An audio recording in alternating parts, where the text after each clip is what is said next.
ونشهد أن محمدا عبده ورسوله أما بعد فأعوذ بالله من الشيطان الرجيم بسم الله الرحمن الرحيم وَلَقَدْ نَصَرَكُمُ اللَّهُ بِبَدْرٍ وَأَنْتُمْ أَذِلَّةٌ فَاتَّقُوا اللَّهَ لَعَلَّكُمْ تَشْكُرُونَ صدق اللہ مولانا العظیم وبلغنا رسولہ الکریم ونحن علی ذلک من الشاہدین والشاکرین والحمد للہ رب العالمین مولا صلی وسلم دائما ابدا علی حبیبک خیر الخلق کلہم والحبیب الذی ترجى شفاعتہ لکل حول من الاحوال مقتحم یا ربی بالمصطفیٰ بلغ مقاصدنا واغفر لنا ما مدى یا واسع الکرم یا اکرم الخلق مالی من الوذ به سواک عند حلول الحادث الاممی ثم الرضا عن ابی بکر وعن عمر وعن علی وعن عثمان ذی الکرم مولا صلی وسلم دائما ابدا علی حبیبک خیر الخلق کلہم۔ کئی سال پہلے میں اپنے آفس سے جب تھے، بچے نے مجھے اشارہ کیا، میں رک گیا، بیٹھ گیا میرے ساتھ، کہتے مولانا صاحب مجھے کہاں جائیں گے؟ میں نے کہا میں سمن آباد جا رہا ہوں۔ کہتا مجھے فلاں جگہ اتار دیجیے گا۔ ٹھیک ہے۔ میرے پہلو میں بیٹھا، میں نے ایسے پوچھا، میں کہا بیٹا یہ محرم جا رہا ہے، ماہ محرم ہے، اور what happened in this month, what is the significance of this month? یہ بڑا عجیب سا ماحول ہے، تو کیا ہوا تھا؟ تو کہتے ہیں مولانا صاحب I don't know but I think there was a dispute of water between Imam Hussain and یزید۔ اس نے کہا یہ امام حسین اور یزید کے مابین کوئی واٹر کا ڈسپیوٹ تھا، یا کوئی شاید کوئی اقتدار کا مسئلہ تھا، کوئی ایسا ایشو تھا جس پر ان کو شہید کر دیا گیا۔ میں نے کہا ٹھیک ہے، اس کو کیسے آپ اینالائز کریں گے اس بات کو؟ ایک چھوٹا سا بچہ یہ بیٹھا ہے، نوعمر بچے کافی زیادہ ینگسٹرز بیٹھے ہوئے ہیں، یہ نوجوان بیٹھے ہیں، سارے بچے بیٹھے ہیں۔ اچھا کیا انہیں کون بتائے گا کہ 13 رمضان المبارک کو رسول کریم علیہ السلام غزوہ بدر کے لیے روانہ ہوئے؟ کفر اور اسلام کا پہلا معرکہ، حق اور باطل کی پہلی جنگ، اور وہ کیسی بے سر و سامانی کی حالت میں تھی اور کیسے لڑی گئی۔ ان کے ذہنوں میں یہ بات کیسے ڈالی جائے کہ اللہ رب العزت اسباب و علل کا محتاج نہیں ہے، کامیابیاں، ناکامیاں، فتوحات نمبر آف پرسنز، تعداد کی محتاج نہیں ہوتی، جنگیں جذبوں سے لڑی جاتی ہیں، تعداد سے نہیں لڑی جاتی۔ کون انہیں بتائے گا؟ اپنی اسلامک ویلیوز، اپنی اقدار کون انہیں بتائے گا؟ 17 رمضان المبارک کو آپ کی والدہ اماں عائشہ صدیقہ طیبہ طاہرہ رضی اللہ تعالی عنہا کا یوم وصال بھی ہے، تو کون آپ کو بتائے گا what kind of lady she was، کس طرح کی وہ عظیم خاتون تھی، اور کیسا کردار ادا کیا اس نے انہوں نے رسالت مآب علیہ السلام کی حیات میں، اور ان کا کریکٹر کیسا تھا، کردار کیسا تھا، دین کی خدمات کیسی تھیں؟ کون بتائے گا؟ گاہے گاہے ان ہستیوں کا ذکر ہوتا رہنا چاہیے تاکہ ریوائول رہے، چیزیں ریویو ہوتی رہیں، پتہ چلے کہ ہماری اساس اور بنیاد کیا ہے۔ ہماری ماں کیسی ہستی تھی، وہ کیسی ذات تھی جس کے لیے اللہ تعالیٰ نے سورہ نور میں 17 آیات اتار دی، 18 آیات اتار دی، وہ کیسی ذات تھی؟ ان چیزوں کو ریویو کرنا چاہیے۔ میں نے قصداً، آج میرے پاس وقت بہت کم ہے، میں بالکل اختصار کے ساتھ چند ایک باتیں غزوہ بدر کے حوالے سے کروں گا، اور کچھ سید عائشہ صدیقہ طیبہ طاہرہ کے حوالے سے کروں گا، پھر مسائل کی طرف چلا جاؤں گا۔ اللہ تعالیٰ فرماتے ہیں وَلَقَدْ نَصَرَكُمُ اللَّهُ بِبَدْرٍ، اے محبوب کریم علیہ السلام ہم نے آپ کو بدر میں فتح دی ہے، ہم نے آپ کو فتح عطا فرمائی ہے۔ وَأَنْتُمْ أَذِلَّةٌ، حالانکہ تم سارے بے سر و سامانی کی حالت میں تھے، آپ کی تیاری اس سطح اور درجے کی نہیں تھی کہ 313 بندے اور سامنے ہزاروں کی تعداد میں لوگ ہوں، اور پھر آپ کے پاس اپنا آپ کو لوگوں کا یہ حال تھا کہ ایک اونٹ تھا اور 3 سوار تھے، ایک سوار ہوتے تھے 2 پیدل چلتے تھے۔ یہ عالم تھا۔ یہ جنگیں اس طرح تو نہیں لڑی جاتی، لیکن کفر اور باطل و کفر اور اسلام کے اس پہلے مارکے نے یہ بات ازبر ہمیں کروا دی کہ جب بھی مسلمانوں نے جنگیں جیتی ہیں جذبوں سے جیتی ہیں، اگرچہ آلات حرب، فنون حرب بھی بیچ میں وہ اہم رول تھا ان کا، لیکن جذبوں سے جنگیں لڑی جاتی ہیں۔ میں 2-4 باتیں آپ کے سامنے رکھتا ہوں جی۔ عدل کا دامن تو کبھی بھی نہیں ہاتھ سے چھوڑنا چاہیے۔ آپ مجھے بتائیے کہ علی المرتضیٰ شیر خدا، ابی لبابہ اور رسول کریم علیہ السلام تینوں کے حصے میں ایک اونٹ آیا ہے، ایک اونٹ ہے تینوں کے حصے میں۔ اب آپ یہ بتائیے کہ ڈیزرو کون کرتا ہے اونٹ پر سواری کے لیے؟ اس پر تو کوئی دوسری رائے نہیں ہے نا، اس پر تو کوئی رائے نہیں ہے۔ یہ بھی تو ممکن تھا کہ ایک پورا اونٹ رسول کریم علیہ السلام کی سواری کے لیے وقف کر دیا جاتا کہ انڈیویجولی ایک اونٹ آپ تنہا اس پر سوار ہوں گے۔ لیکن آپ دیکھیے غزوہ بدر، یہ جنگیں ایسی نہیں لڑی جاتی، اس کے ہر قرینے اور ہر مرحلے پر جو ہے عدل کو پیش نظر رکھا گیا۔ اور جب شیر خدا نے اور ابی لبابہ نے کہا نا کہ اسلم ہم دونوں پیدل چلیں گے، آپ سوار ہوں گے، تو فرمایا ما انتما باقوی منی، تم مجھے کیا بتانا چاہتے ہو؟ تم دونوں مجھ سے زیادہ مضبوط اور قوی ہو، یہ پیغام دینا چاہتے ہو تم مجھے؟ آپ ناراض ہوئے، فرمایا کیا پیغام دینا چاہتے ہو مجھے؟ کہ میں سوار ہو جاؤں، آپ پیدل چلیں گے؟ کیا میں پیدل نہیں چل سکتا؟ ما انتما باقوی منی وما انا اغنی عنکم الاجر۔ اور فرمایا کہ جس طرح تمہیں اللہ کی بارگاہ میں اجر درکار ہے، مجھے بھی اجر درکار ہے۔ فرمایا ایسا نہیں ہوگا، ایسا نہیں ہے کہ تمہیں اجر چاہیے، وما انا اغنی عنکم عن الاجر، جس طرح تمہیں اللہ کی بارگاہ میں اجر درکار ہے مجھے بھی درکار ہے۔ میں اپنی باری پر سوار ہوں گا، اپنی باری کے بغیر میں سوار نہیں ہوں گا۔ دیکھیے عدل کے پیمانے کیا تھے۔ اور جب مشاورت کا وقت آیا، رسالت مآب علیہ السلام نے فرمایا، آپ نے فرمایا کہ اشیر علی ایھا الناس، اے لوگو مجھے مشورہ دو کہ ہم نے جنگ لڑنی ہے، اور جنگ کا پیرامیٹرز کیا ہوں گے، اس کی حدود کیا ہوں گی، اس کے جو قاعدے اور ضابطے، جنگی قوانین کیسے ہوں گے، کیسے ہمارا پہلا مارکہ کیسے جنگ لڑی جائے گی۔ اور جواب دیا تھا سیدنا صدیق اکبر نے اور عمر فاروق نے اور مقداد بن عمر نے جواب دیا تھا، یا رسول اللہ صلی اللہ علیہ وسلم ایسی عمران افروز باتیں کی کہ ہم آپ پر ایمان لائے، ہم نے آپ کی رسالت کی تصدیق کی، آپ آگے بڑھیے، ارادہ فرمائیے، ہم آپ کے ساتھ بڑھنے کے لیے تیار ہیں، ہمیں کوئی خوف نہیں، ہمارا گھر کوئی بھی نہیں ہے، ہمیں نہ جنگ کا خوف ہے، ہم صادق القول لوگ ہیں، سچی بات کہنے والے لوگ ہیں۔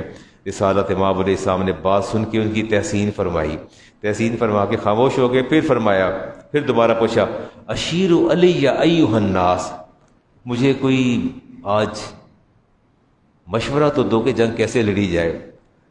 سعد بن معاذ قبیلے کے سردار تھے، وہ وہاں تشریف فرما تھے۔ انہیں سمجھ آ گئی کہ رسالت مآب علیہ السلام کا سوال دہرانا جو ہے انتہائی معنی خیز ہے، انتہائی معنی خیز۔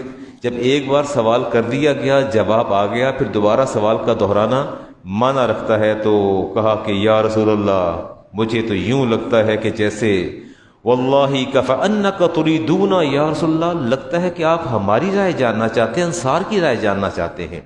مہاجرین نے اپنی اوپینین دے دی ہے، لیکن اب آپ کو رائے درکار ہے انصار کی۔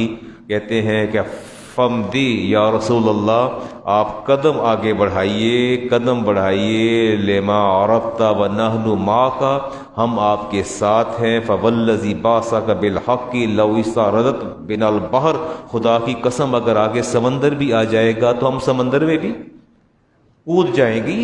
یہ جذبے ہیں جو جنگ کے لیے ابھارتے ہیں۔ کہ یہ سب آپ ہم سے پوچھنا چاہتے ہیں نا انصار سے کہ ہم جنگ میں آپ کا کتنا ساتھ دیں گے؟ کہا کہ اگر فوالذی بعثک بالحق لو استعرضت بنا البحر فخفتہ، ہم آپ کے ساتھ اپنی سواریوں کے ساتھ سمندر میں بھی کود جائیں گے، اور ہم میں سے ما تخلف منا رجل واحد، انصار کا ایک بندہ بھی پیچھے نہیں رہے گا، انصار کا ایک بندہ بھی پیچھے نہیں رہے گا۔ فرمایا سیرو، پہلے صدیق اکبر نے بات کی، عمر فاروق نے بات کی، پہلے انہوں نے بات کی، مقداد بن عمر نے بات کی، آپ نے کوئی قدم نہیں اٹھایا۔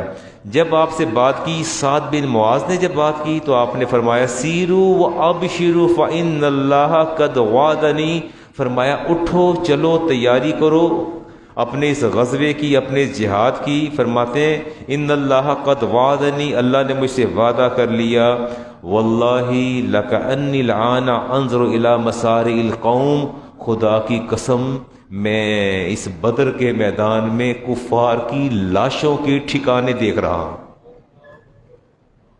یہ تھا وہ جذبہ جو میسر آیا انصار کی طرف سے، مارکا ہوا اور مارکا بھی پھر کمال کا ہوا۔ حکیم بن حازم ان کو بھیجا گیا، یہ مسلمانوں کی تیاری تو دیکھ کے آؤ، تیاری کیسی ہے، جاسوسی کے لیے بھیجا گیا۔ حکیم بن حازم نے باتیں بڑی زبردست کی، وہ گھوڑے پر جائزہ لینے آیا اور دیکھتا چلا جا رہا تھا، دیکھتا چلا جا رہا تھا، اور وہ کہہ رہا تھا کہ ان مسلمانوں کے چہرے ان کے جذبوں کے عکاس ہیں، ان کے چہرے ان کے جذبوں کے عکاس ہیں۔ اس نے واپس جا کے اطلاع دی واللہ ما رأیت جالدا ولا عددا، پوری جاسوسی کر کے نا لشکر کی تیاری دیکھ کے پھر واپس جا کے کہتا ہے خدا کی قسم، کہتا ہے ما رأیت جالدا، نہ تو ان کے اندر کوئی قوت ہے، ولا عددا، نہ ان کی تعداد اور طاقت ہے، ولا حلقتا، نہ ان کے پاس کوئی اسلحہ ہے، ولا قرآن، نہ گھڑ سوار ہیں، ولیکن رأیت قوما، لیکن میں آج ایک ایسی قوم کو دیکھ کے آیا ہوں لا یریدون ان یعودوا الی اہلہم، جو قوم گھر سے عہد کر کے نکلی ہے کہ ہم میں سے کوئی ایک بھی واپس نہیں آئے گا، یا تو وہ فتح کامیابی کے ساتھ لوٹیں گے یا پھر وہیں شہید ہو جائیں گے۔ ان کے چہرے ان کے جذبوں کے عکاس تھے۔ یہ پہلا مارکہ کفر کا اور اسلام کا۔ یہ کہا حکیم بن حزام نے کہا الی اہلہم قوما مستسمتین لیست لہم منعت ولا ملجا الی سیوف الا سیوفہم، کہتے ہیں کہ میں نے ان کے چہروں سے دیکھا ہے کہ ان کی واحد پناہ گاہ ان کی تلواریں ہیں، ان کی واحد پناہ گاہ ان کی تلواریں ہیں۔ اور پھر دنیا نے دیکھا کہ اسلام کا اور کفر کا پہلا مارکہ کیسے ہوا۔ میں دیکھتا ہوں کہ رسالت امام علیہ السلام، جنگ ہو یا امن ہو، دونوں حالتوں میں عدل و انصاف کا دامن نہیں چھوڑا جاتا۔ میں اکثر سنتا ہوں جی وہ کہتے ہیں محبت اور جنگ میں سب کچھ جائز ہوتا ہے، اکثر محاورہ سننے میں آتا ہے ایسا نہیں ہے، ایسا نہیں، محبت اور جنگ میں سب کچھ جائز نہیں ہوتا۔ جو ضابطے اور قاعدے ہیں وہ بدلہ نہیں کرتے، نہ قوانین بدلہ کرتے ہیں۔ صف بندی ہو رہی تھی اور رسالت امام علیہ السلام کے ہاتھ میں تیر تھا اور صف شکنی پر آپ صحابہ کو سیدھا کر رہے تھے۔ سواد بن غزیہ استو یا سواد، آپ نے سواد سے کہا کہ اے سواد سیدھے ہو جاؤ، صف کے اندر ہو جاؤ، صف برابر کر لو۔ فعقدنی، وہ آپ کے ہاتھ میں تیر تھا نا تو صف سیدھی کر رہے تھے۔ آپ جنگ کی حالت دیکھیں کہ سواد کے بدن پر قمیض ہی نہیں ہے، ایک تہمت باندھ کے بیٹھ کھڑے، ایک تہمت، قمیض ہی نہیں ہے، بدن ننگا ہے، باقی پیٹ وغیرہ سارا ننگا ہے، تھوڑا اوبیس تھے، پیٹ باہر کی طرف تھا۔ جب صف سیدھی کی تو تیر ٹکرایا تو کہتے فعقدنی یا رسول اللہ، مجھے تو تکلیف پہنچی ہے اور آپ نے مجھے تیر کے ساتھ جو ہے ضرب لگائی ہے، اور آپ نے فرمایا کہ اچھا پھر ایسا کر لو، استقد، بدلہ لے لو۔ نہ تو جہاں جہاد کی تیاری ہو رہی وہاں بدلے لیے جاتے ہیں، ہوش ہوتا ہے اتنا انسان اپنے سینسز میں ہوتا ہے کہ چھوٹی سی بات پہ کہہ دے۔ فرمایا چل بدلہ لے لو، کیا ہوا؟ کہنے لگا بدلہ تو لے لوں گا لیکن بات یہ ہے کہ سوال تو یہ پیدا ہوتا ہے نا، آپ کا کمانڈر ہو، آپ کا کمانڈر ہو، پلٹون کمانڈر ہو، اور آپ کی صف بندی ہو، اور پلٹون کمانڈر جو آپ کو سختی سے کسی بات کا آرڈر دے اور آپ ریٹیلیٹ کریں، کورٹ مارشل ہوتا ہے کہ نہیں ہوتا؟ سوال ہی پیدا نہیں ہوتا کہ آپ۔ اور رسالت امام علیہ السلام نے فرمایا بدلہ لے لو۔ کہتے ہیں بدلہ کیسے لوں؟ بدلے کے تقاضے تو یہ ہے کہ میرے بدن پر قمیص نہیں تھی اور آپ کے بدن پر کرتا ہے۔ بدلہ تو تبھی ہوگا نا جب آپ اپنے بدن سے کرتا ہٹا دیں گے، حساب تو تبھی برابر ہوگا۔ رسالت مآب علیہ السلام نے اپنا بدن سے پیٹ سے کرتا اٹھا لیا اپنے شکم مبارک سے، فَتَقَفُوا فَتَقَبَّلَ بَطَنَهُ، آگے بڑھے اور آپ کے پیٹ کو بوسہ دے دیا، اور آپ حیران ہوئے کہ یہ کیا کر رہے ہو، آپ نے تو بدلہ لینا تھا۔ عرض کرتے ہیں یا رسول اللہ حضر ما ترى، یہ جو کچھ منظر آپ کے سامنے ہے وہ سامنے 3000 سے بھی زیادہ کھڑے ہیں، ہم 300 ہیں، 313 کے قریب ہیں اور بے سر و سامانی کی حالت ہے۔ کہتے ہیں کہ حضر ما ترى، جو کچھ ہونے جا رہا ہے اس سے نہ میں بے خبر ہوں نہ آپ بے خبر ہیں، سامنے دیکھیے وہ فوج کیسی ہے، نہ جانے کیا ہوگا۔ فَأَرَدْتُ أَن يَكُونَ آخِرًا لَهْدِ بِكَ أَن يَمَسَّ جِلْدِي جِلْدَكَ، اصل میں میں نے تو اپنی آخرت کا اہتمام کیا ہے کہ آپ کے بدن سے میرا بدن مس ہو جائے گا تو میں قبر کے عذاب سے بچ جاؤں گا۔ یہ جذبے اور یہ محبتیں اور یہ ایمان، اس پر اب میں کیا کلام کروں۔ جب جنگ کا آغاز ہوتا ہے تو کفار میدان میں اترتے ہیں، مبارزت شروع ہوتی ہے۔ عتبہ بن ربیعہ، اس کے بھائی شیبہ اور ولید جب میدان میں اترتے ہیں تو ان کے مقابلے میں دوسرے بھی مجاہدین جب سامنے آتے ہیں تو کہتے ہیں یا محمد اخرج علینا اکفائنا من قومنا، کہتے ہیں یا محمد صلی اللہ علیہ وسلم یہ آپ نے ہمارے مقابلے میں کس کو بھیجا ہے، ہم قریش ہیں، قریش ہم عالی نسب ہیں اور ہم سردار ہیں۔ عتبہ شیبہ ولید نے کہا ہم سردار ہیں، ہمارے مقابلے میں آئے گا تو کہ ہماری سطح کا بندہ آئے گا۔ فرمایا کم یا عبیدہ یا حمزہ تو یا علی، فرمایا اٹھو ان کے مقابلے میں جاؤ اور ان کو بتاؤ کہ تمہارا مقابلہ پھر کیسے ہوگا۔ یہاں جو بات میں نے دیکھی، اس مقابلے میں عبیدہ زخمی ہوتے ہیں اور زخمی ہونے کے بعد قریش، ایک طرف لیدر کا ریڈ کلر کا خیمہ تھا، اس میں رسالت مآب علیہ السلام اور صدیق اکبر موجود تھے، آپ وہاں تشریف فرما تھے۔ حدیث پاک میں امام بخاری لکھتے ہیں کہ بڑی حیرت کی بات تھی، عبیدہ شدید زخمی ہے اور اپنے بدن کو گھسیٹتے گھسیٹتے گال ان کا زمین پر رگڑا جا رہا ہے اور چلتے جا رہے ہیں، یہاں تک کہ خیمہ تک پہنچ گئے، اور خیمہ تک پہنچنے کے بعد اندر داخل ہوئے اور اپنے رخسار کو فوضع خدہ علی قدمئی شریف، اور اپنے رخسار کو رسول کریم علیہ السلام کے قدموں پر رکھ دیا۔ دیکھیں جان کنی کا عالم ہے اور مرحلہ کیسا ہے، پتہ ہے میری جان پرواز کر رہی ہے۔ وقال یا رسول اللہ لو رانی ابو طالب، آج اگر ابو طالب ہوتے لعلم انی احق بقولہ، آج ابو طالب دیکھ لیتے کہ جب کفار مکہ نے آپ کی ذات کو مانگا تھا کہ اپنے بھتیجے کو ہمارے حوالے کر دیں، تو جو جواب آپ کے چچا ابو طالب نے کفار کو دیا تھا، کاش آج وہ دیکھ لیتے کہ آج ہم نے وہ اشعار جو انہوں نے کہے، آج میں نے ان کو سچ کر دکھایا ہے، کاش آج وہاں موجود ہوتے۔ انہوں نے فرمایا تھا وَنُسَلِّمُ حَتَّى نَضْرَعُ حَوْلَهُ، انہوں نے فرمایا تھا کہ ہم ارد گرد لاشوں کے ڈھیر لگا دیں گے، اور وَنَزْحَلُ عَنْ أَبْنَائِنَا وَالْحَلَائِلِ، ہم اپنی عورتیں بھی قربان کر دیں گے، اپنے بیٹے بھی قربان کر دیں گے، اپنے بچے بھی قربان کر دیں گے، لیکن اللہ کے رسول کو تمہارے حوالے نہیں کریں گے۔ فرمایا کاش آج وہ ہوتے تو وہ دیکھتے۔ عوف بن حارث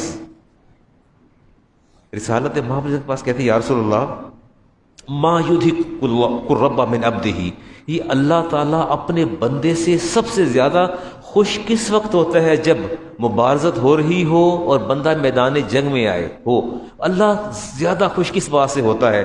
تو آپ نے فرمایا کہ برہنہ سر، بندہ دشمن کی صف میں گھس جائے اور ان کو تہہ تیگ کر دے، اللہ سب سے زیادہ راضی ہوتا ہے۔ آپ نے زیرہ پھینکی اور دشمن کی صفوں میں گھس گئے، انہیں تہہ تیگ کرتے خود بھی آپ شہید ہو گئے۔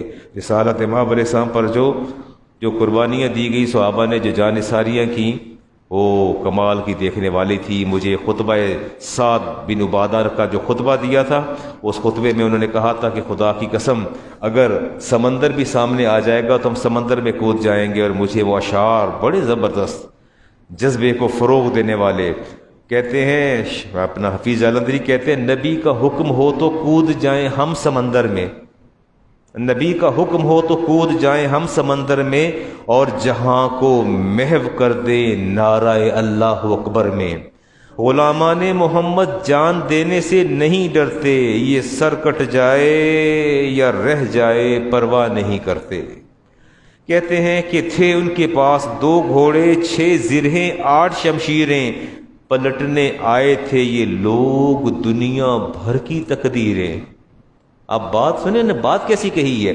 کہتے ہیں کہ اللہ فرماتے ہیں کہ آپ بے سر و سامانی کے عالم میں تھے، ایسی بے سر و سامانی تھی۔ کہتے ہیں کہ تھے ان کے پاس 2 گھوڑے، 6 زرہیں، 8 شمشیریں، پلٹنے آئے تھے یہ لوگ دنیا بھر کی تقدیریں۔ نہ تیغ و تیر پر تکیہ، نہ خنجر پر، نہ بھالے پر، نہ تیغ و تیر پر تکیہ، نہ خنجر پر، نہ بھالے پر، بھروسہ تھا تو ایک سادہ سی کالی کملی والے پر۔ حق پرستوں کی اگر تو نے دلجوئی نہ کی، اللہ سے مخاطب ہیں، تانا دیں گے بدھ کے مسلم کا خدا کوئی نہیں۔ ہمارا فخر یہ ہے ہم غلامان محمد ہیں، ہمیں باطل سے کیا ڈر، ہم زیر دامان محمد ہیں۔ اگر ارشاد ہو بحر فنا میں ہم کود جائیں، ہم ہلاکت خیز گرداب بلا میں کود جائیں ہم، یہ قریش مکہ تو کیا چیز ہے، تیغوں سے لڑ جائیں ہم، سنان نیزہ بن کے سینہ باطل میں اتر جائیں ہم، جنگ جذبوں سے لڑی جاتی ہے۔ کوئی 15-16 سال کے 2 بچے، عبد الرحمن ابن عوف کہتے ہیں کہ مجھے اس بات پر بڑی حیرت ہوئی کہ رسول کریم علیہ السلام آپ کی اسٹریٹجی، جنگی حکمت عملی میرے ساتھ 15 سال کے 2 بچے کھڑے کر دیے۔ 15-16 سال کی عمر تھی، معوذ اور مواز کو کھڑا کر دیا، اور وہ مجھے ہلا کے بازو پوچھتے ہیں، یا میں چچا حل تعرف ابا جہل، ابو جہل کو کبھی دیکھا ہے؟ فرمایا تمہیں کیا کام ہے ابو جہل سے؟ عبد الرحمن ابن عوف فرماتے میں نے پوچھا تمہیں کیا کام ہے ابو جہل سے؟ بچے کہتے ہیں قسم کھائی ہے مر جائیں گے یا مار دیں گے ناری کو، سنا ہے گالیاں دیتا ہے محبوب باری کو۔ آپ نے فرمایا میرے بھتیجو اگر یہ بات ہے تو پھر 2 منٹ رکو، میں ابھی بتاتا ہوں ابو جہل کدھر ہے۔ ابو جہل اندر دندناتا پھر رہا تھا لشکر کے اندر، تو آپ نے فرمایا کہ وہ ہے ابو جہل، وہ ہے ابو جہل۔ اور دونوں پھر چیتے کا جگر لے کے اتنی تیزی کے ساتھ آگے بڑھے کہ ابو جہل کو سنبھلنے ہی نہیں دیا۔ کوئی خود پہن کے زرہ پہن کے آگے آتا تو ابو جہل بھی چکنا ہو جاتا۔ نہتے 2 بچے، 15-16 سال کے بچے، 17 سال کے بچے جب تیزی سے جھپٹے ابو جہل پر، اور انہوں نے پھر تاخیر نہیں کی، اور تاخیر کیے بغیر ابو جہل کا سر تن سے جدا کر دیا۔ اسے کہتے ہیں جذبہ جہاد۔ آخری بات کر رہا ہوں، رسالت مآب علیہ السلام، آپ نے جب معرکہ ختم ہوا تو آپ نے جب معائنہ فرمایا، سیدنا عمر فاروق کی روایت ہے جی، آپ اس حدیث کے راوی ہیں، اور امام بخاری نے اس کو نقل کیا۔ عمر فاروق فرماتے ہیں قال عمر فوالذی بعثہ بالحق، مجھے اس رب کی قسم ہے جس نے آپ کو حق کے ساتھ مبعوث فرمایا، ما اخطاء الحدود التي حد رسول اللہ صلی اللہ علیہ وسلم، ایک رات پہلے رسالت مآب علیہ السلام نے اپنے چھڑی کے ساتھ جہاں جہاں دائرے کھینچے تھے نا کہ یہاں یہ کافر آئے گا، یہاں یہ کافر، اس کی لاش یہاں عتبہ کی ہوگی، شیبہ کی ہوگی، ابو جہل کی ہوگی، ولید کی ہوگی، جہاں آپ نے وہ دائرے کھینچے تھے، فرماتے ہیں ما اخطا الحدود التي حد رسول اللہ علیہ وسلم، جہاں جہاں آپ نے دائرہ کھینچا مشرک کی لاش اس دائرے کے اندر تھی، اور ایک انگلی بھی دائرے سے باہر نہیں تھی، ایک انگلی بھی دائرے سے باہر نہیں تھی۔ فرماتے ہیں رسالت مآب علیہ السلام آگے بڑھے، اور آگے بڑھنے کے بعد آپ نے کنویں کی منڈیر پہ کھڑے ہو کے امام بخاری کے حدیث فرمایا، یا ابا جہل یا امیۃ یا عتبۃ یا شیبۃ ایسرکم انکم اطعتم اللہ ورسولہ، فرمایا آج تمہیں احساس ہوا کہ تم کاش اللہ اور اس کے رسول کی اطاعت کر لیتے. حل وجدتم ما وعد اللہ ورسولہ حقا، کیا تم نے اللہ اور اس کے رسول کے وعدے کو سچ پا لیا؟ گڑھے کے اندر ان کی لاشیں پڑی تھی سائڈوں پر، گڑھے میں بعد میں پھینکا گیا. تو فرمایا حل وجدتم ما وعد اللہ ورسولہ، کیا وعدے کو سچ پا لیا؟ فإنی قد وجدت ما وعدنی ربی حقا، میں محمد صلی اللہ علیہ وسلم فرمایا میں نے اللہ کے وعدے کو سچ پایا، جو رب نے مجھ سے وعدہ کیا تھا وہ سچ کر دکھایا. بے عشیرت النبی، تم کتنے برے رشتہ دار ہو میرے، کتنے برے رشتہ دار ہو میرے. فرماتے ہیں کہ کنتم لنبیکم کذبتمونی، اپنے نبی کو جھٹلاتے رہے، اپنے نبی کو جھٹلایا. وصدقتنی الناس، لوگ میری تصدیق کرتے رہے اور تم مجھے جھٹلاتے رہے. اخرجتمونی، تم مجھے دیار سے نکالتے رہے. وابانی الناس، اور لوگ مجھے میری مدد کرتے رہے. وقاتلتمونی، تم مجھے اذیتیں دیتے رہے. ونصرنی الناس، اور لوگ مجھے میری مدد کرتے رہے. سیدنا عمر فاروق بتاتے ہیں کہ میں پریشان ہو گیا، یہ آپ کس سے باتیں کر رہے ہیں؟ یہ آپ کس سے باتیں کر رہے ہیں؟ یہ تو لاشیں پڑی ہیں سامنے، آپ کس سے مخاطب ہیں؟ میں نے پوچھا میں نے پوچھا یا رسول اللہ، ان کو تو مرے 3 دن ہو گئے ہیں، ان کی تو لاشوں سے بدبو اٹھ رہی ہے، آپ کس سے مخاطب ہیں؟ قال النبی علیہ السلام ما انتم باسمع لما اقول منہم، فرمایا عمر میں جو کچھ کہہ رہا ہوں یہ تم سے زیادہ سن رہے ہیں، یہ تم سے دل میں خیال آتا ہے نا. اس لیے حدیث پاک میں آتا ہے نا کہ میت جو ہے اس کو غسل دینے والے کا بھی پتہ ہوتا ہے مجھے غسل کون دے رہا ہے، پانی میرا کون لے کے آ رہا ہے. فرمایا میت کو آرام سے ہاتھ لگایا کرو، میت کو سختی سے ہاتھ نہ لگایا کرو، چارپائی کو تیز لے کے نہ چلا کرو، میت کو جھٹکے لگتے ہیں. اس کو یہ بھی خبر ہوتی ہے کہ میری چارپائی کو کندھا دینے والا کون ہے اور کس نے کتنی بار کندھا دیا، اسے یہ بھی خبر ہوتی ہے. فرمایا میت کو ایسے ٹریٹ کرو جیسے کسی زندہ آدمی کو ٹریٹ کیا جاتا ہے. تو آپ نے فرمایا کہ ما انتم باسمع لما اقول منہم، جو کچھ میں نے کہا وہ تم سے زیادہ سننے والے ہیں. انہم الان یسمعون، وہ میری ساری باتیں سن رہے ہیں. ما اقول، جو میں نے کہا، لہم، ان کے لیے، غیر انہم لا یستطیعون ان یردوا علینا شیئا، وہ الگ بات ہے کہ میری کسی بات کا جواب نہیں دے سکتے. 17 رمضان المبارک وصال ہے عائشہ صدیقہ طیبہ طاہرہ رضی اللہ تعالی عنہا کا. ڈسیژن بڑا زبردست ہے اللہ تعالیٰ کا، بہت زبردست ڈسیژن. اللہ فرماتے ہیں یا نساء نبی لستن کاحد من نسائی، اے میرے نبی کی بیویوں، جس دن تم میرے نبی کے آپ حرم میں داخل ہوئی ہیں ہم آپ کو یہ اعزاز دیتے ہیں کہ اس کائنات کے اندر آپ کے درجے اور سطح کی کوئی عورت نہیں ہے. یہ اعزاز، آپ ایک چھوٹی سی بات پہ غور کیجئے.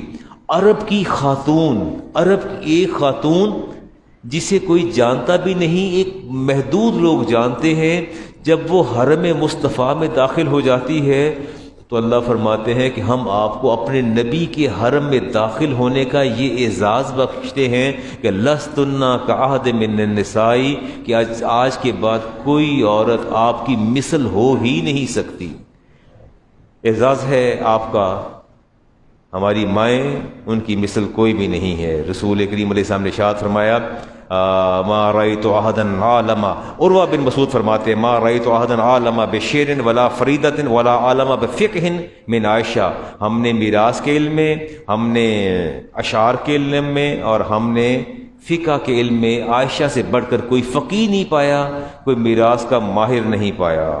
رسالت مآب علیہ السلام نے فرمایا تھا لو جمع علم النسائی نسائی حاضر امتی فیہن ازواج النبی کان علم عائشہ اکثر من علیہن. فرمایا اللہ تعالیٰ میزان کے ایک پلڑے میں میری امت کی ساری عورتوں کو ڈال دے، ان کا علم ڈال دے، اور میری باقی ازواج کا علم بھی میزان کے ایک پلڑے میں ڈال دے. فرمایا کان علم عائشہ اکثر من علیہن، تو فرمایا میری عائشہ کے علم کا پلڑا سب سے بھاری ہوگا. اچھا ظاہر ہے میرا تو ڈپارٹمنٹ ہے، میرا تو پروفیشن ہے، میں حدیث پڑھاتا ہوں یا فقہ پڑھاتا ہوں، مجھے تو پتہ ہے اتنی بڑی فقیہہ تھی، اتنی بڑی فقیہہ تھی آپ سوچ نہیں سکتے وہ کس پائے کی تھی. اور مفتی تھی، باقاعدہ فتویٰ تحریر فرماتی تھی، محدثہ تھی، مفتی تھی، مفسرہ تھی. کمال کی ماں تھی ہماری، ایسی ماں جس کا کوئی تصور نہیں کر سکتا. ہاں عبداللہ ابن عباس آپ کے پاس حاضر ہوئے اور ذکوان سے کہا کہ اماں سے ملنا ہے میں نے، حضور کے چچا زاد فرماتے ہیں میں نے اماں سے ملنا ہے۔ ابن عباس نے اذن طلب کیا، اندر حاضر ہوئے، جا کے بیٹھ گئے، کہتے ہیں ابشری، آپ کو مبارک ہو، خوشخبری ہو۔ قالت ایدن، فرمایا ابن عباس تمہیں بھی مبارک ہو، تمہیں بھی مبارک ہو۔ کہتے ہیں اماں جب تک آپ رسالت ماب علیہ السلام موجود رہے ہیں، آپ کے اور ان کے مابین کوئی فاصلہ نہیں تھا۔ کنت احبہ نسائی رسول اللہ علیہ السلام، آپ نبی کریم علیہ السلام کی ازواج میں سب سے زیادہ آپ کو محبوب تھیں۔ ولم یکن رسول اللہ یحب الا طیبہ، اور ہم جانتے ہیں کہ رسول کریم علیہ السلام پاکیزہ چیز کے علاوہ کچھ پسند نہیں فرماتے تھے، اور آپ سے بے پناہ محبت فرماتے تھے۔ تو میں یہ کہتا ہوں کہ آپ سے پاکیزہ دنیا میں کوئی عورت نہیں ہے۔ عبداللہ ابن عباس کہتے ہیں ہمیں وہ دن یاد ہے جب اب والی رات آپ کا ہار گم ہو گیا اور ہمیں آگے بڑھنے میں تاخیر ہوئی۔ اللہ تبارک نماز میں جب تاخیر ہوئی، فانزل اللہ، تو اللہ تعالیٰ نے آیت نازل فرمائی فتیمموا صعیدا طیبا، پانی نہ ملے تو کیا کر لیا کرو۔ آپ کو پتہ ہے یہ تیمم کی آیت کس کے لیے نازل ہوئی تھی؟ سیدہ عائشہ صدیقہ طیبہ طاہرہ، آپ تاخیر ہوگی قافلے کے روانہ ہونے میں، فکان ذالک فی سبیلک، یہ تیمم کی آیت ہمیں آپ کے صدقے ہمیں یہ سہولت ملی ہے۔ وما انزل اللہ لہذہ الامۃ من الرحمۃ، اور اللہ تعالیٰ نے آپ رخصتی، اللہ تعالیٰ نے اپنی امت پر یہ، اپنے حبیب کی امت پر یہ رخصت نازل کی۔ جب لوگوں نے آپ پر بہتان باندھا تو اللہ تعالیٰ نے سورہ نور کی 18 آیات آپ کے بارے میں نازل فرمائی۔ سورہ نور کی 18 آیات اللہ تعالیٰ نے نازل فرما دی۔ لیس للہ مسجد، یہ بات سننے والی ہے، عبداللہ ابن عباس کے یہ جملے سننے والے ہیں۔ پہلے فرماتے ہیں کہ اللہ تعالیٰ نے 18 آیات آپ کی پاک دامنی کی اللہ نے قرآن کریم میں نازل فرمائی ہیں۔ کہتے ہیں لیس للہ مسجد من مساجد اللہ، فرماتے ہیں کہ میں اس بات کی قسم دیتا ہوں کہ اللہ کی مساجد میں کوئی ایسی مسجد نہیں ہے یذکر اللہ فیہ، جہاں اللہ تعالیٰ کا ذکر ہو، الا یتلی فیہ آناء اللیل وآناء النہار، اور اس مسجد کے اندر میری ماں کی پاکیزگی کا ذکر نہ کیا جا رہا ہو۔ سورۃ نور پڑھی جاتی ہے، پڑھی جاتی ہے، ابھی حافظ پڑھتے نہیں ہیں۔ اتنی تعریفیں کی عبداللہ ابن عباس نے، کوئی میری اور آپ کی تعریف کر دے تو شاید ہمیں 4 گھنٹے ہوش ہی نہ آئے کہ ہم کن مناسب اور کس درجے کا، کس رینک پر ہم بیٹھے ہیں۔ فرماتی دانی، اٹھ جاؤ، چلے جاؤ، چھوڑ دو مجھے۔ یابن عباسن، اے ابن عباس اٹھ جاؤ، چلے جاؤ یہاں سے۔ والذی نفسی بیدہ لو وددت انی کنت نسیا منسیا، کاش میں عائشہ نہ ہوتی، کوئی بھولی بسری چیز ہوتی، میرے سامنے میری تعریف نہ کرو، میں نہیں سن سکتی۔ آپ نے انہیں اٹھا دیا اور بھجوا دیا۔ صحابہ کا بڑا معمول تھا جی، وہ جب کوئی تحفہ دینا ہوتا تو انتظار کرتے تھے کہ اماں عائشہ صدیقہ طیبہ طاہرہ کے گھر جس دن باری ہوتی تھی اس دن تحفہ لے کے جاتے تھے کہ رسالت مآب علیہ السلام زیادہ خوش ہوں گے۔ کوئی دعوت دیتا تھا تو رسالت مآب علیہ السلام بغیر ہماری ماں کے تشریف نہیں لے جاتے تھے، وہ لمبی بات آتی ہے۔ اور خوشگوار مزاج میں تشریف فرما تھے آپ۔ صدیقہ کائنات نے عرض کیا، قلت یا رسول اللہ ادعو اللہ لی، نیند زیادہ تو نہیں آ رہی؟ الرٹ ہو جائیں، آپ کی پوزیشن، آپ کا پوسچر ٹھیک نہیں ہے، میں آپ کو بتا دوں۔ وہ دو شیطان تو آپ کے ساتھ باہر تھے نا، تیسرا مسجد کے آتے ساتھ آپ کے ساتھ ہی آ گیا، اس نے آپ کو سلانا ہے۔ میں دیکھ رہا ہوں، آپ سب کو دیکھ رہا ہوں، ایک تو سٹنگ پوزیشن ٹھیک نہیں ہے، اوپر سے ہیڈ بھی ڈاؤن ہے۔ پتہ کیا ہونا ہے؟ رمضان پاک کا جمعہ ضائع ہو جانا ہے اور کچھ نہیں ہونا۔ رسالت مآب علیہ السلام نے ارشاد فرمایا کہ رمضان پاک کا ایک روزہ تمہاری پوری حیات کے روزے اس کا نعم البدل نہیں ہو سکتے۔ مجھے پتہ ہے باہر شدت کی گرمی ہے، ٹیمپریچر 40+ ہے، اور ادھر اے سی بھی چل رہے ہیں، ماحول بھی خوشگوار ہے، اور میرے جیسا سست روی کا شکار ٹھنڈا سا خطیب رینگ رینگ کے چلنے والا، جس کو نہ بھی نیند آ رہی تو لوری کا کام دیتی ہے، وہ سلا دیتا ہے، بیٹھے بیٹھوں کو سلا دیتا ہے۔ میری گفتگو لوری کا کام بھی دے جاتی ہے، لوگ سو جاتے ہیں بیٹھے بیٹھے، کہتے ہیں مولانا آپ کا بھلا ہو، نیند بھی پوری کروا دی ہے اور عبادت کی جو ہے وہ سعادت بھی جو ہے وہ ہمیں بہم پہنچا دی ہے۔ تو لوگ میرے ہمیشہ شکر گزار رہتے ہیں کہ ایک تیر سے میں دو شکار کر دیتا ہوں، سعادت بھی آپ کے دامن میں آ جاتی ہے اور نیند بھی پوری ہو جاتی ہے، بدن بھی فریش اور تازہ، دو چار خراٹے آتے ہیں، دو چار جھٹکے لگتے ہیں، ہیڈ ڈاؤن ہوتا ہے، اس کے بعد آنکھ کھل جاتی ہے، دیکھ لیجیے نماز کا ٹائم ہو گیا یار، ٹھیک ہے چلیں جی۔ صدیقہ کائنات فرماتی کہ میں نے عرض کیا کہ ادعو اللہ لی، اللہ سے میرے لیے دعا کیجیے، اللہ سے میرے لیے، کس کے لیے؟ صدیقہ کائنات اپنے زوج سے فرماتی ہیں، عرض کرتی ہیں دعا یا رسول دعا کیجیے، فرمایا اللہ مغفر لعائشہ، یا اللہ میری عائشہ کو بخش دے، یا اللہ میری عائشہ کو بخش دے، ما تقدم من ذنبی وما تاخر، یا اللہ اس سے پہلے، اس گھڑی سے پہلے جو میری زوجہ سے کوئی خطا ہوئی وہ بھی معاف کر دے، فرمایا وما تاخر، اور ان کے آخری سانس تک ان سے کوئی خطا ہو جائے یا اللہ وہ بھی معاف فرما دے، یا اللہ وہ بھی معاف فرما دے۔ وما اسرتی وما اعلنتی، فضحکت عائشہ ہے، کہتے یا اللہ جو ظاہراً خطا ہوئی وہ بھی معاف فرما دینا اور جو پوشیدہ وہ معاف فرما دے۔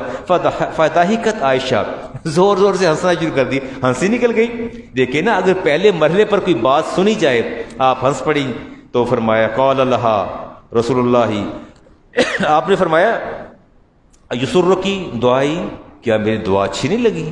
آپ ہنس رہی ہیں، میں نے اتنی اچھی دعا مانگی آپ کے لیے، آپ آگے سے ہنس رہی ہیں، اچھی نہیں لگی؟ فقالت لا یسرنی، دعاؤں کا کیا اچھی نہیں لگی؟ کہا یا سب بہت اچھی لگی۔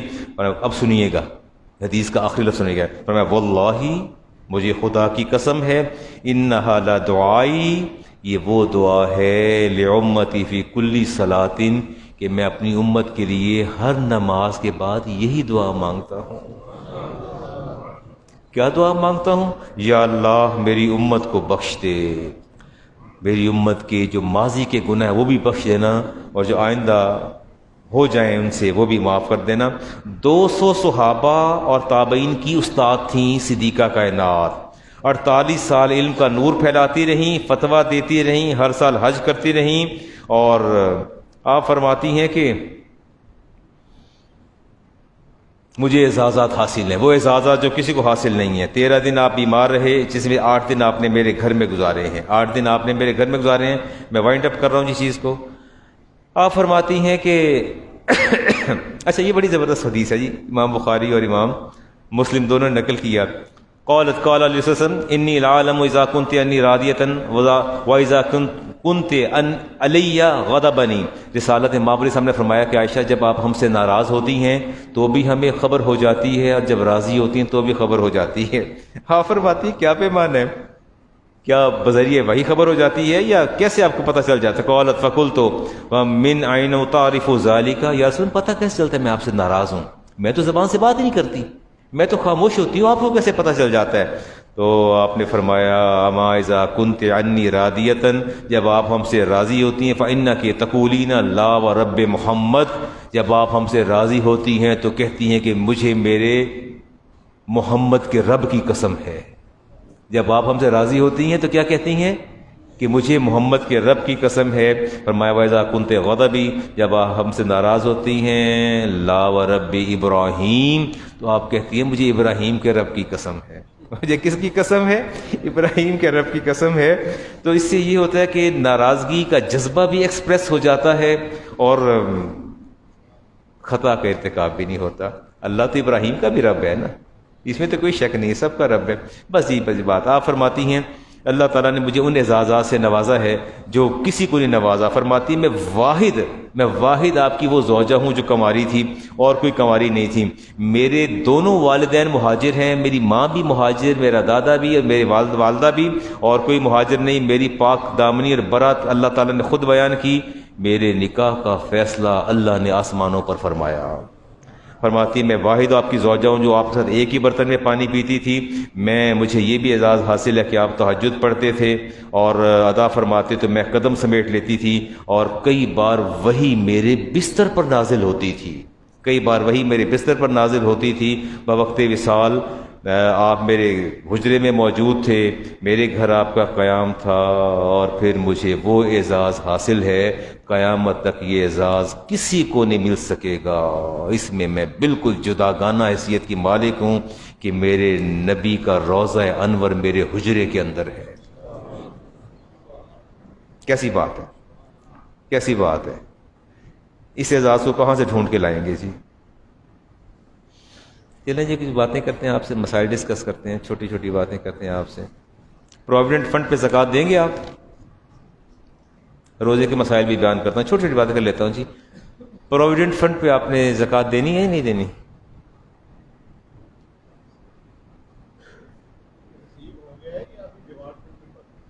ڈپارٹمنٹ کے پاس ہے, but you are able to withdraw. میں اگر ابھی اپنا فنڈ وغیرہ نکلوانا چاہتا ہوں نا, میں نکلوا سکتا ہوں, مجھے اجازت ہے. کچھ حصہ جو اگر آپ نکلوا سکتے ہیں, کیا جو آپ کے اختیار میں نکلوا کے اس کو یوٹیلائز کرنا, اس پر زکوٰۃ دینی چاہیے کہ نہیں دینی چاہیے؟ پروویڈنٹ فنڈ پہ آپ کو زکوٰۃ دینا ہے, چونکہ وہ آپ اس کے مالک بھی ہیں, اور جب چاہیں اس کو آپ ریسیو کر سکتے ہیں. آپ کا قرضہ میرے پاس ہے جی 1,00,000 روپیہ, اس کی اچھا 3 شرائط تھی نا, اس قرض پر آپ زکوٰۃ دیں گے؟ پیسے میرے پاس ہیں آپ کے, آپ نے مجھے قرض دے رکھا ہے, تو آپ زکوٰۃ دیں گے؟ مالک آپ ہیں, اس میں کوئی شک نہیں ہے, لیکن وہ آپ کے قبضے میں نہیں ہے, آپ کے قبضے میں نہیں ہے. کب دیں گے زکوٰۃ؟ جب ریسیو ہو جائے گا. نہ ریسیو ہو, دینا چاہیں تو بھی زکوٰۃ دے سکتے ہیں, تو بھی دے سکتے ہیں. اچھا, اگر میں نے آپ کو 20,000 لوٹا دیا ہے, کتنا لوٹا دیا ہے؟ 1 لاکھ میں سے 20,000 میں نے آپ کو دے دی ہے. 20,000 اس کا کون سا حصہ بنتا ہے 1,00,000 کا؟ 5واں. جب خمس ریسیو ہو جائے, جب 5واں حصہ ریسیو ہو جائے, آپ نے مجھے قرض دے رکھا ہے 1,00,000, میں نے آپ کو 20,000 خمس واپس کر دیا ہے. کتنا واپس کیا؟ خمس, اس کا 5واں حصہ واپس کر دیا, that is 20,000. Then now you have to pay زکوٰۃ آن ہول دا اماؤنٹ. 1,00,000 پہ کتنی بنتی ہے؟ کتنی؟ 2,500. تو 20,000 میں 2,500 نکالا جا سکتا ہے, پاسبل ہے نا پاسبل. جب آپ کا قرض اس کا خمس ریسیو ہو جائے, 5واں حصہ تو زکوٰۃ دے دیجیے. یہ مکان کے لیے پیسے رکھے ہوئے تھے اور حج کے لیے وہ زکوٰۃ دے دیں. پیسے نکال کے زکوٰۃ کے رکھے تھے الماری کے اندر کہ کل اس کو تقسیم کرنا ہے, تو رات پیسے چوری ہو گئے ہیں, کیا کیا جائے؟ پیسے نکال کے رکھے, زکوٰۃ کے پیسے ہیں, کل اس کو ڈسٹریبیوٹ کرنا ہے, میں نے رات کو کسی نے اٹھا لیے پیسے, دوبارہ نکال لیں. تو اگر میں یہ کہہ دوں کہ چلو پلاوے آپ ہی لے گئے, ٹر گئے نے جدھر ہے نہیں بات بنتی. ہاں, رقم چوری ہو جائے تو اس کو آپ زکوٰۃ دوبارہ دینا پڑے گی. شیئرز پر زکوٰۃ دیں گے؟ شیئرز پر, شیئرز حصص جسے کہتے ہیں, اس پر بھی آپ کو زکوٰۃ دینا پڑے گی. ٹھیک ہو گیا جی. یہ ستیلے والد کو زکوٰۃ اچھا پہلے بتائیے, اپنے والد کو زکوٰۃ دے سکتے ہیں؟ دادا کو, دادی کو, پردادا کو, پردادی کو, ماں کو, نانی کو, پرنانی کو, بیٹی کو, پوتی کو, نواسی کو.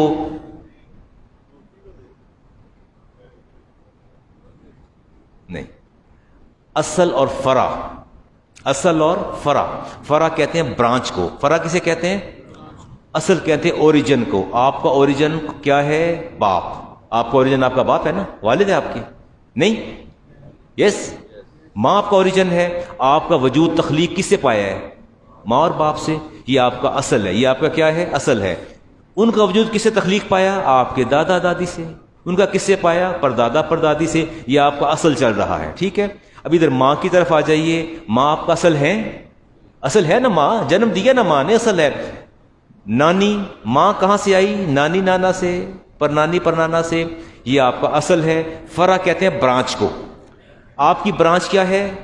افتخار صاحب کی دانیال, دین از ینگ ونز. بیٹا آپ کا، آپ کی برانچ، آپ کی شاخ، آپ کی جنریشن آف سپرنگ بیٹا، بیٹے کے بعد پوتے کے بعد پڑپوتا، پوتی پڑپوتی، انہیں زکوٰۃ دے سکتے ہیں؟ نہیں دے سکتے. انہیں زکوٰۃ، یہ فارمولا بھولے گا تو نہیں بھولے گا نا؟ چلیں ٹھیک ہو گیا. بہن کو زکوٰۃ دے سکتے ہیں؟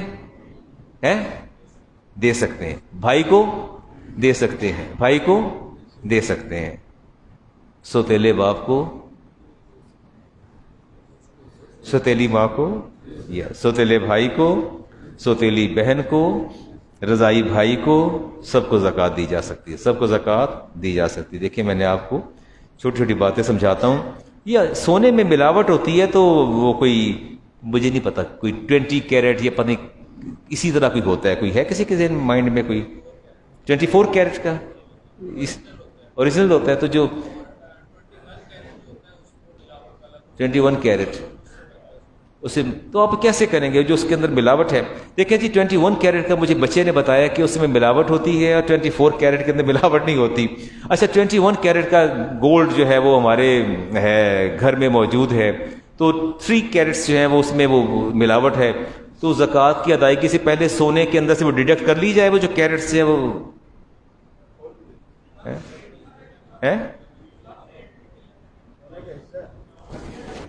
وہ سونے کا حصہ ہے جی.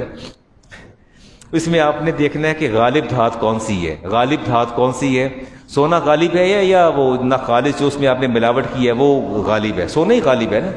تو جو آپ کی میٹل جو ہے وہ ڈومینیٹ کر رہی ہے اس کو آپ جو ہے کنسیڈر کریں گے. اور اب اس پر وہ حدیث وغیرہ موجود ہیں، اس کو میں چھوڑ رہا ہوں جی. میں نے حرام پیسہ کمایا ہوا ہے، حرام ہے بڑا.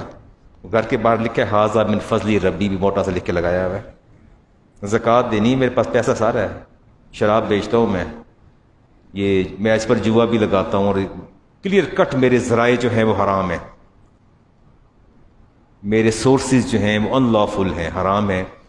سب کو پتہ ہے علامہ صاحب شراب بیچتے ہیں، جوا اور وہ میچ فکسیشن اور نہ جانے کیا کیا کام، اور بھی بہت سے کام کرتے ہیں. سود پہ پیسے بھی میں دیتا ہوں، پیسہ میرا سارا حرام کا ہے. تو زکوٰۃ دوں گا؟ نہیں. تو مجھ پر زکوٰۃ فرض نہیں ہے. میرے پلاٹ بھی ہیں، میرے مال تجارت بھی ہے، پلاٹ بھی ہیں، پیسہ بھی ہے، بینک بیلنس بھی ہے، گھر بھی ہیں. زکوٰۃ دوں میں؟ لیکن دیٹ از کنفرم کہ میرا پیسہ ان لافل ہے، پیسہ میرا ناجائز اور حرام ہے. زکوٰۃ دوں گا میں؟ لا یقبل اللہ صدقۃ من غلول. اللہ تعالیٰ، میرے نبی نے فرمایا، حرام پیسے سے ایک پینی بھی قبول نہیں فرماتا، ایک پینی بھی قبول نہیں فرماتا. رسالت امام علیہ السلام نے ارشاد فرمایا، اس لیے کہ حرام پیسے کا وہ بندہ مالک ہی نہیں ہوتا. وہ بندہ کیا نہیں ہوتا؟ وہ مالک ہی نہیں ہوتا. رسالت امام مسلم کی حدیث، ابی ہریرہ راوی، ایھا الناس، اے لوگو، ان اللہ اطیب، اللہ پاک ہے، اللہ سب سے زیادہ پاک ہے. لا یقبل الا طیبا، اور اللہ تعالیٰ جو ہے وہ سوائے پاک مال کے کوئی مال قبول نہیں کرتا. ٹھیک ہو گیا؟ اگلی بات کرتے ہیں جی. اچھا ایک اور کام یہ ہو گیا جی، مجھے پتہ ہے کہ میرا سارا پیسہ سود کا ہے اور ناجائز حرام کا پیسہ ہے، تو زکوٰۃ دینے سے کیا ہوگا؟ پتہ ہے آپ کو کیا ہوگا؟ ایک مجھے اعزاز اور بھی مل جائے گا زکوٰۃ دینے سے. حرام کے پیسے زکوٰۃ دینے کے بعد حدیث پاک میں آتا ہے کہ بندہ کافر ہو جاتا ہے. بندہ کیا ہو جاتا ہے؟ کافر ہو جاتا ہے حرام پیسے سے. اس لیے اب میرے نبی نے فرمایا، ان الصدقۃ تقع بید اللہ قبل ان یقع فی ید السائل. تمہاری زکوٰۃ اور صدقات سائل کے ہاتھ میں جانے سے پہلے اللہ کے دست قدرت میں جاتے ہیں. تو گویا تم نے اٹیمپٹ کی ہے اللہ کے دست قدرت میں حرام تھمانے کی، تو تمہارا ایمان جاتا رہا. اور میرے گھر کے باہر ایک فقیر مانگنے آیا کہ مولانا پیسے بڑے دیتے ہیں جی. میں نے اس کو، جب بھی کوئی فقیر آتا ہے اس کو میں آرام سے 15-20 ہزار دے دیتا ہوں، اور اس فقیر کو پتہ ہے کہ مولوی صاحب سارا حرام کماندے نے. تو وہ مجھے کہتے ہیں اللہ روزی کی برکت پاوے، اللہ تعالیٰ اس نے عطا فرمائے روزی میں برکت ڈالے. دین واٹ وڈ ہیپنڈ؟ ہاں وہ بھی کافر ہو جائے گا، وہ بھی کیا ہو جائے گا؟ اس کا بھی ایمان جاتا رہے گا. ٹھیک ہو گیا؟ اللہ تعالیٰ مجھے اور آپ کو حرام سے بچائے. کس سے بچائے جی؟ یہ پانی ہے سادہ، میں انہیلر کی بات نہیں کر رہا، I am not talking about inhaler کی بات نہیں کر رہا، سمپل پانی ہے، ٹھیک ہے. اور چیسٹ کنجیشن، جیسا I am feeling chest congestion, تو مجھے بتائیے کہ کوئی چلے میں ایک اور کام کرتا ہوں، میں نے پانی بوائل کیا، پانی بوائل کر کے اس میں میں نے کوئی کیمیکل نہیں ڈالا، کوئی وکس نہیں ڈالی، کچھ نہیں ڈالا، تو آپ مجھے اجازت دے دیں کیا میں وہ اوپر رومال ڈال کے اپنے سر کے اوپر اور پتیلی کا ڈھکنا کھول کے انہیل کر سکتا ہوں اس کو، میں لے لوں وہ بھاپ لے لوں تاکہ وہ چیسٹ کنجیشن میری ٹھیک ہو جائے؟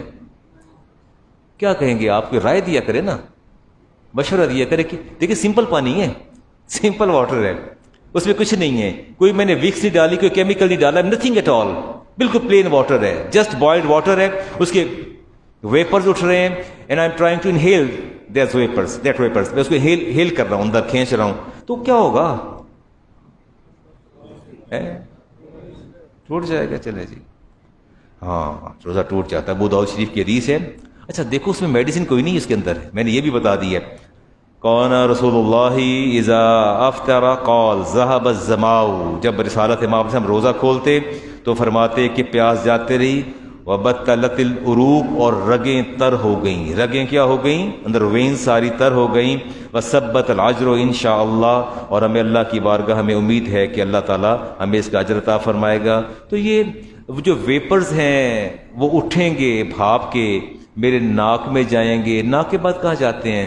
نیزو لیکریمل ڈکٹ ہوتی ہے. دانیال صاحب کدھر گئے بھی نظر آئے مجھے، ہے ڈکٹ ہوتی ہے آپ کی کان کے اندر، ایئر کے اندر تو پیسج نہیں ہے کوئی، but here is passage, that is nasolacrimal duct کہتے ہیں. وہ ڈکٹ جو ہے وہ آپ کی تھروٹ کے اندر جاتی ہے، آپ کے ناک سے ہوتی ہوئی، اور تھروٹ سے کہاں چلی جاتی ہے؟ تھروٹ سے آگے کیا ہوتا ہے؟ Oesophagus and then stomach and then your lungs, ٹھیک ہے. تو خطرہ ہے پانی کا وہاں جانے کا، رگیں تر ہونے کا خطرہ ہے نا. ہاں تو پھر کیا ہے، روزہ رہے گا یا چلا جائے گا؟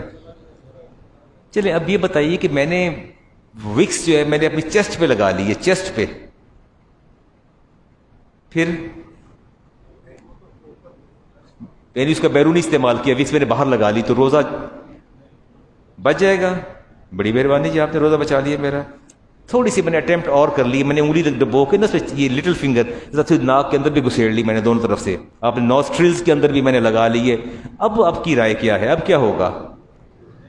تو آپ سمجھتے ہیں کہ ہمارا جو نوز ہے اس کے اندر موئسچر ہوتا ہے، اور وہ جو ہم نے وکس اندر ڈالی ہے وہ اور موئسچر مل کے جب آپ سانس زور سے کھینچیں گے تو پاسبل ہے اندر کیمیکل ٹرانسفر ہو جائے. تو پھر ناک کے اندر تو نہ لگاؤں نا، میں چیسٹ پر لگا لوں. چلیں شکریہ جی، آپ نے یہ بھی بڑا اچھا کیا، یہ بہت اچھی باتیں کر رہے ہیں آپ. الوضو مما خرج، وضو جو ہے کسی چیز کے خارج ہونے سے ٹوٹتا ہے. والصوم مما دخل وليس مما خرج، اور روزہ جو ہے وہ کسی چیز کے داخل ہونے سے ٹوٹتا ہے. اور بلڈ ٹیسٹ کروانا ہے، میں نے کروا لوں روزے میں. اب آپ نے کہنے مولانا جب یہ آپ نے حدیث پاک پڑھی ہے کہ وہ صوم مما دخل، وہ روزہ جو ہے وہ کسی چیز کے داخل ہونے سے ٹوٹتا ہے اور وضو خارج ہونے سے ٹوٹتا ہے، میں نے حدیث پڑھی آپ کے سامنے، اور آپ کہیں گے مولانا وہ یہ ٹوٹ جائے گا روزہ. بلڈ تھوڑا سا لیتے ہیں، سرنج میں تھوڑا سا بلڈ لیتے ہیں. اچھا یہ بتائیے وضو ٹوٹے گا کہ نہیں ٹوٹے گا؟ وضو رہے گا؟ دو چیزیں ہیں جی، میں نے بلڈ ٹیسٹ کروانا ہے، میں نے بلڈ دیا ہے، میں حالت وضو میں بھی ہوں، حالت روزہ میں بھی ہوں، کیا ہوگا؟ دونوں میں سے کون جاتا رہے گا؟ وضو جاتا رہے گا، روزہ بچ جائے گا. چلیں جی، اس پر بھی آپ کا بہت شکریہ، ٹھیک ہو گیا. میرا خیال ہے میں چپ کر جاؤں تو بہتر ہے. میں نے آپ سے بات کرنی تھی کہ غیر مسلموں کو صدقہ دینا چاہیے کہ نہیں دینا چاہیے، کو مجھے یاد کروا دے اگلے جمعۃ المبارک کو. مولانا اس پر تھوڑی بات کر لیجئے گا، کہ ایک آدھ بات اور دیکھ لیتا ہوں، اگر ہو جائے سامنے آ جائے میرے. ہاں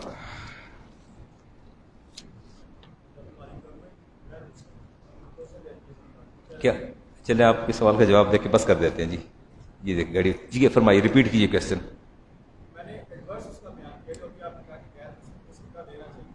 چلیں بتا دیں. اچھا اس کو ان شارٹ بتا دیتے ہیں. نان مسلم کو، اچھا آپ کے نزدیک صدقہ کتنی قسم کا ہوتا ہے؟ صدقات کی کتنی قسمیں ہیں؟ آپ کے نزدیک میں اٹھنے لگا ہوں، بس یہ میں نے وائنڈ اپ کر دیا۔ صدقات کی کتنی قسمیں ہیں؟ صدقات دو طرح کے ہوتے ہیں، ایک واجبہ ہے، ایک نافلہ ہے۔ ایک واجبہ ہے، صدقہ واجب میں زکوٰۃ آتی ہے، کیا آتی ہے؟ صدقہ فطر آتا ہے، کفارہ روزے کا آتا ہے، قسم کا کفارہ آتا ہے، اور نظر آتی ہے، منتی مانتے منت، یہ واجبہ ہے۔ یہ کیا ہے؟ یہ کیا ہے؟ اور اس کے علاوہ کوئی ویسے صدقہ دے تو وہ نافلہ ہے۔ آپ یہ بتائیے کہ نان مسلم کو کون سا صدقہ دیں گے، واجبہ دیں گے یا نافلہ دیں گے؟ نافلہ دیں گے، واجبہ نہیں دیں گے۔ ٹھیک ہو گیا جی؟ چلے میرا خیال ہے بس کرتے ہیں، آئیے سنتے پڑھتے ہیں۔ اللہ تعالیٰ حسن